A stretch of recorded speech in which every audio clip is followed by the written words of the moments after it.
Louvado seja o nome do Senhor. A Deus toda a honra e toda a glória. Nosso estudo que nós vamos começar agora tem alguns pontos. É sobre a Bíblia. O que é a Bíblia? Como ela foi escrita? Por que ela foi escrita? Qual a finalidade dela? Então, teremos alguns dias estudando a Bíblia. E alguns pontos vão ser cruciais no nosso estudo, porque um está ligado ao outro. E o primeiro dele é a revelação. A Bíblia. E nós vamos ler aqui no texto em Gênesis 22, versículo 14, que diz: E pôs Abraão por nome aquele lugar, o Senhor proverá. Daí dizer-se até o dia de hoje: No monte do Senhor, o Senhor proverá. Então, uma doutrina é aquilo que é ensinado, aceito e crido. É a interpretação de uma fase da vida. Esse texto aqui de Gênesis 22, do 1 ao 19, fala sobre uma experiência que Abraão teve. Deus pediu a ele que sacrificasse Isaque, ele obedeceu, mas na hora de sacrificar, Deus mandou parar. Disse: não, agora eu sei que você me ama e me obedece. Que você obedece tudo que eu mando. Porque Isaque era um filho que ele amava muito. Mas ele não titubeou em fazer aquilo que Deus mandava. Lá em Hebreus, nós vamos ver que pela fé Abraão ia sacrificar seu filho, sabendo que Deus era capaz de ressuscitá-lo. Por isso ele obedeceu, porque ele conhecia Deus. Ele sabia quem era Deus e o que Deus poderia fazer. Então, doutrinas cristãs são os ensinos que interpretam a nossa relação para com Deus segundo Cristo e a sua obra salvadora. Aqui nós vemos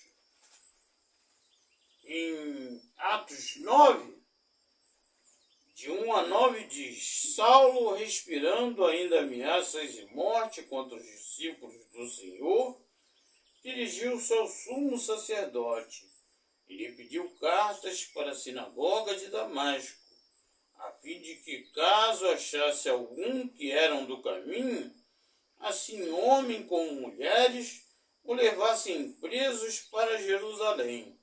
Seguindo ele estrada fora, ao aproximar-se de Damasco, subitamente uma luz do céu brilhou ao seu redor, e caindo por terra, ouviu uma voz que lhe dizia: Saulo, Saulo, por que me persegues? Ele perguntou: Quem és tu, Senhor? E a resposta foi: Eu sou Jesus, a quem tu persegues. Mas levanta-te e entra na cidade, onde te dirão o que te convém fazer. E seus companheiros de viagem pararam emudecidos, ouvindo a voz, não vendo contudo ninguém. Então se levantou Saulo da terra, e abrindo os olhos nada podia ver. E guiando-o pela mão, levaram-no para Damasco. Esteve 3 dias sem ver, durante os quais nada comeu e nem bebeu. Então Saulo teve uma experiência impactante com o próprio Jesus Cristo. E isto o transformou a sua vida. Saulo é aquele que todo mundo conhece como Paulo, que escreveu várias cartas fez várias viagens missionárias e muito sofreu por amor a Cristo. Eu gosto muito de uma frase que ele diz que o viver é Cristo, o morrer é lucro. Porque nós estamos neste mundo aqui, um mundo que, na maioria das vezes, traz mais desgosto do que alegria.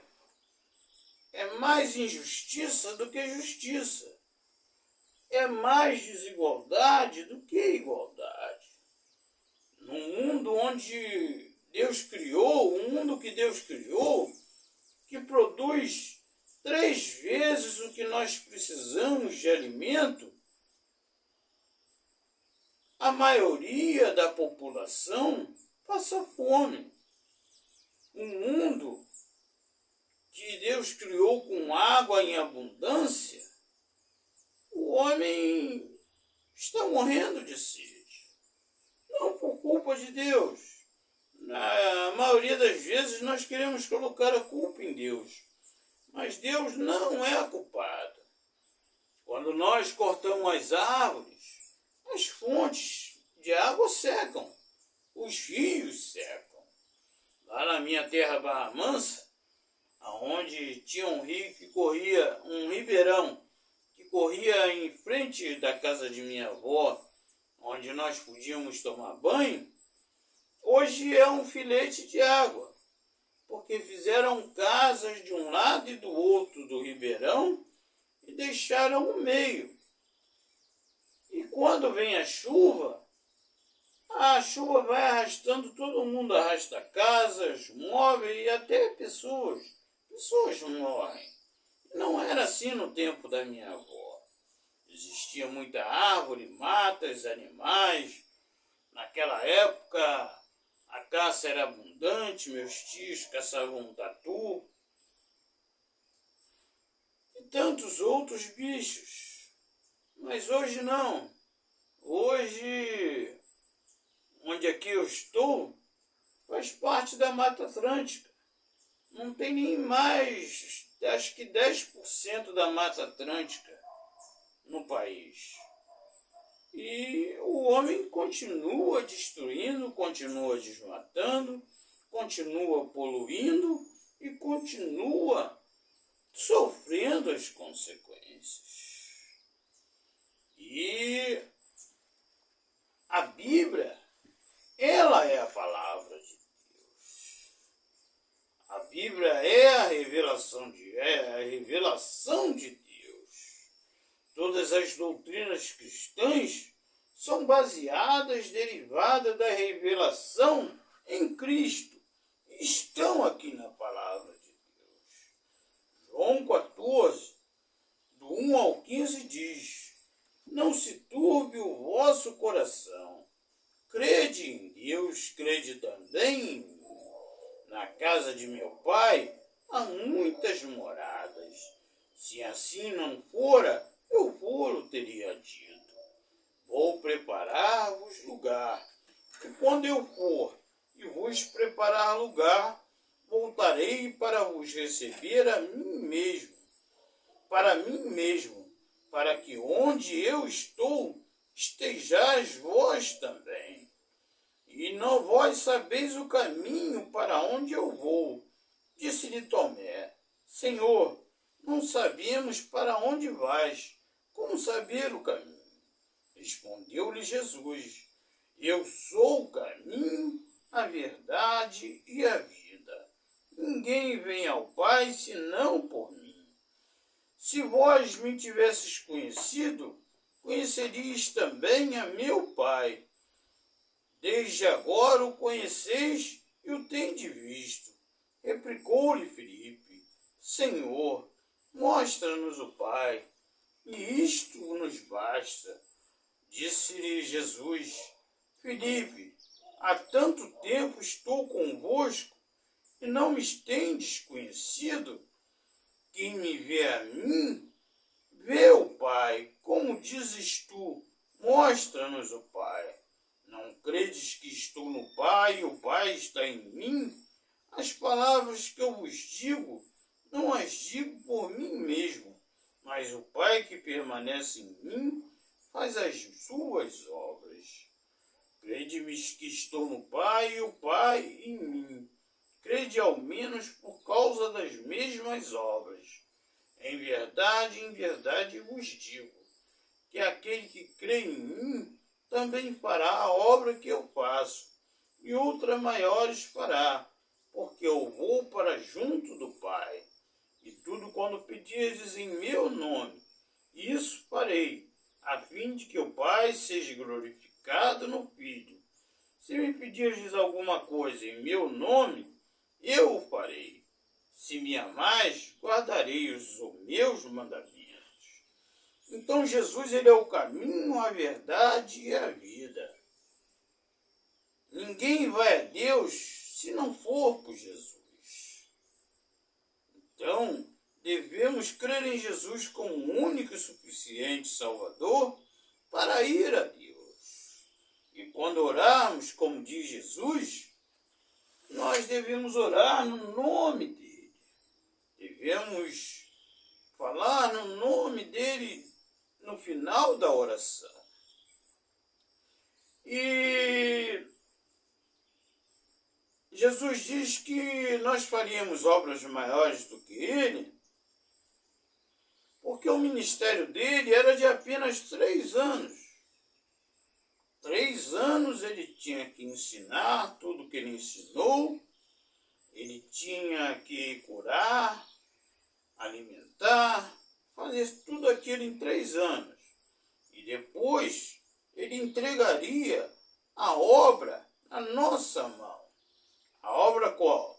De levar ele a toda a criatura e fazer os sinais e maravilhas, não para a nossa glória, mas para a honra e glória dele, honra e glória do Deus eterno. E o único objetivo da Bíblia é nos guiar a Deus.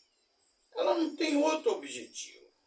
Ela não veio para ensinar ciência, para explicar tantas outras coisas que nós queremos e imaginamos. Não. A Bíblia, ela é apenas para nos guiar a Deus. E nós conseguimos, pela prática, daquilo que está escrito aqui.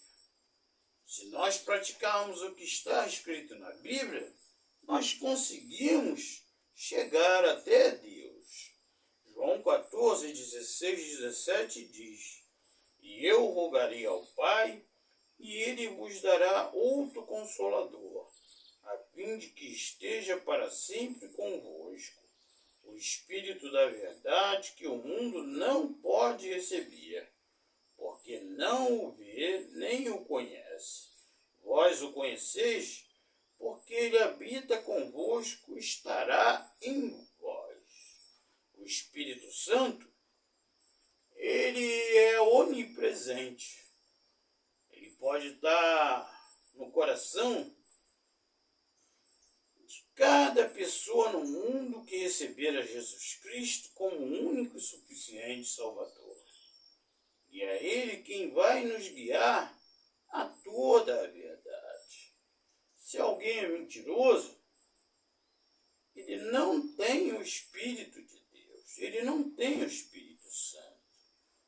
Porque onde o Espírito Santo habita, não pode habitar a mentira. Não pode, de jeito nenhum. O mentiroso, em João 8, 44, fala que o mentiroso é filho do diabo, porque o diabo é o pai da mentira. Então, devemos vigiar. Devemos vigiar porque pelos frutos, como diz em Jesus em Mateus 7, é que nós conhecemos a árvore. Um coqueiro só pode dar coco, ele não pode dar abacaxi. E um cristão, ele só pode dar bons frutos, que é verdade, justiça, e levar outras pessoas à salvação através de Jesus Cristo. É anunciar os evangelhos, que quer dizer boas novas. Vamos orar.